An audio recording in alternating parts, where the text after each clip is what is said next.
Did you know that addiction is not just linked to substances? So it is. Psychiatrists and neuroscientists show that addiction is a super complex process, which involves both the mind and the body. It appears in any behavior where the person seeks immediate relief or pleasure and, even though they know that this could cause problems in the future, they simply cannot stop. Impressive, right? So stay until the end because I'm going to explore how this works and why it's not just about drugs, but about behaviors that can trap us without us even realizing it. So, look, addiction is not just linked to drugs. It can be associated with sex, gambling, the internet, relationships, shopping, food, work, extreme sports, physical exercise, pornography, in short, any type of human behavior. It's something much broader than many people imagine. Now, according to the American Society of Addiction Medicine, addiction is defined as a primary brain disorder, something that happens in the brain mainly due to genetic factors. This is their official view, but, to be quite honest, I don't see it that way. There is also that more popular idea, which says that addiction is a choice, as if people simply decide to become addicted. It is the simplest and most direct vision possible. And, in practice, this is how the legal system works. After all, if people don't choose what they do, how can we punish them for it? Now, even though I think the medical definition comes closest to what addiction actually is, I don't completely agree with this idea that it's just a genetic disorder or something purely brain, and I'll explain why. In addition to physical needs, human beings have two other fundamental needs that appear in childhood. One of them is attachment. This is our need to be close, to create intimacy with other people, whether to be cared for or to care for someone. And do you know the most interesting thing? It's not just us. Other mammals and even birds also need this type of connection. Without it, survival would simply not be possible. Now, there is a very interesting reason behind this: endorphins. They are chemical substances in our body, similar to cocaine and other drugs, that create that feeling of comfort and acceptance that attachment provides. Want to see how powerful this is? If you take newborn mice and block the endorphin receptors in their brains, do you know what happens?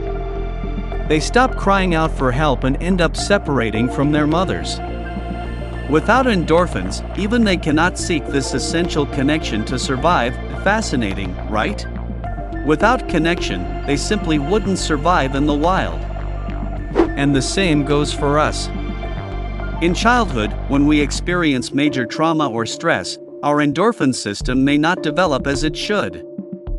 And do you know what that means? The lack of this natural chemistry in our body, which gives us the feeling of welcome and love, leaves an immense void. This is why many people end up turning to drugs.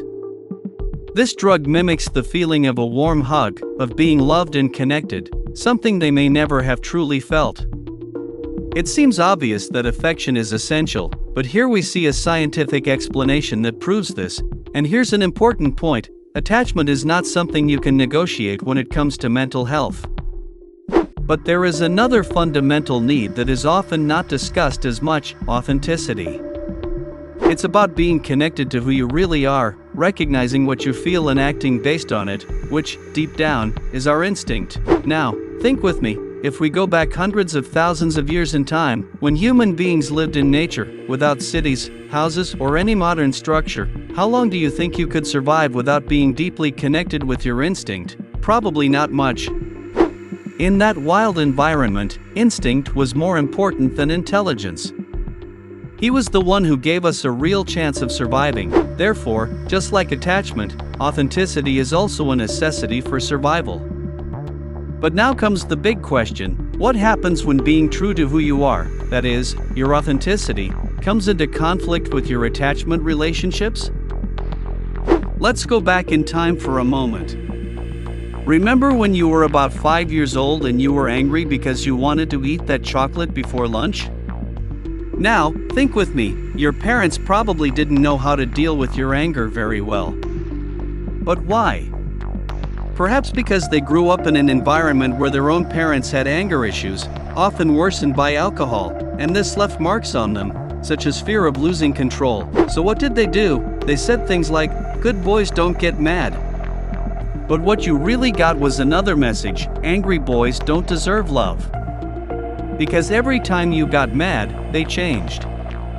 They would be in a bad mood, talk to you harshly, or simply ignore you. And that definitely didn't feel like love. This may be the neuroscientific explanation that limits for children should be given without repression or aggression. The arduous art of educating, still, attachment was essential. So, even though you felt like something was wrong, you did everything you could to maintain that connection. Because, deep down, the need to feel loved and close to your parents was greater than anything. And what happens to all this in the long term? You end up suppressing your authenticity, day after day.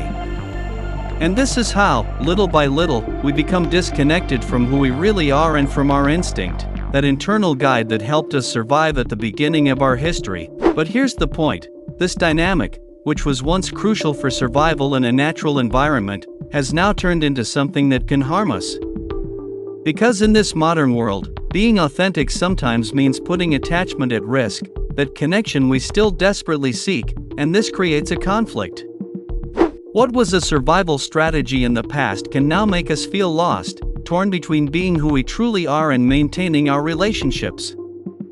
That's where the challenge lies. Perhaps the great ancient wisdom of balancing emotions like attachment and instinct is still the key to mental health and happiness. And this is how, over time, we end up leaving our authenticity aside. Then those deep crises arise: who am I really? Is this life really mine? Who is living this life? It is at this point that reconnection becomes essential. Because true healing only happens when we are able to reconnect with what was lost back there. This conflict between our authenticity and attachment, which began in childhood, has distanced us from who we really are and even from our own instinct. Ask yourself, does what I really like or would like to do hurt the people I love? If it does harm, is this something that invades the other person's limits or simply doesn't meet their expectations? What about my expectations about my own life, and do you know what's behind all this? The trauma. It is he who marks this point of disconnection. And that's exactly why we need to talk about it. Look, one thing is to recognize that all this disconnection comes from childhood pain. It's another thing, quite different, to take the next step and want to transform this pain. And, to do this, we first need to understand what trauma actually is. Many people think that trauma is what happens to you: your parents' divorce when you were a child, your mother's depression, the humiliation you suffered, your father's aggression, physical or sexual abuse, the loss of someone dear. All these things, but in reality, none of this is the trauma itself. These are traumatic events. Trauma, really, is not about what happens to you. It's about what happens inside you as a consequence of these events. This difference is essential for us to understand the impact and start looking for a cure. And what happens inside you after these events? Well, you end up disconnecting from your own emotions and even your body. It becomes difficult to be in the present moment. You start to see the world and yourself in a negative way, and you start to have a defensive posture towards other people, and the craziest? All of this keeps repeating itself in your life, here and now, in the present. So, here's an important reflection: dependence, whatever it may be, is not the main problem. In fact, it is an attempt to deal with the problem. The big question is, where does this problem come from? And, when we look closely, it is almost always rooted in the trauma we experienced in childhood. That's where it all starts. Addiction is actually an attempt to cope with the effects of childhood trauma.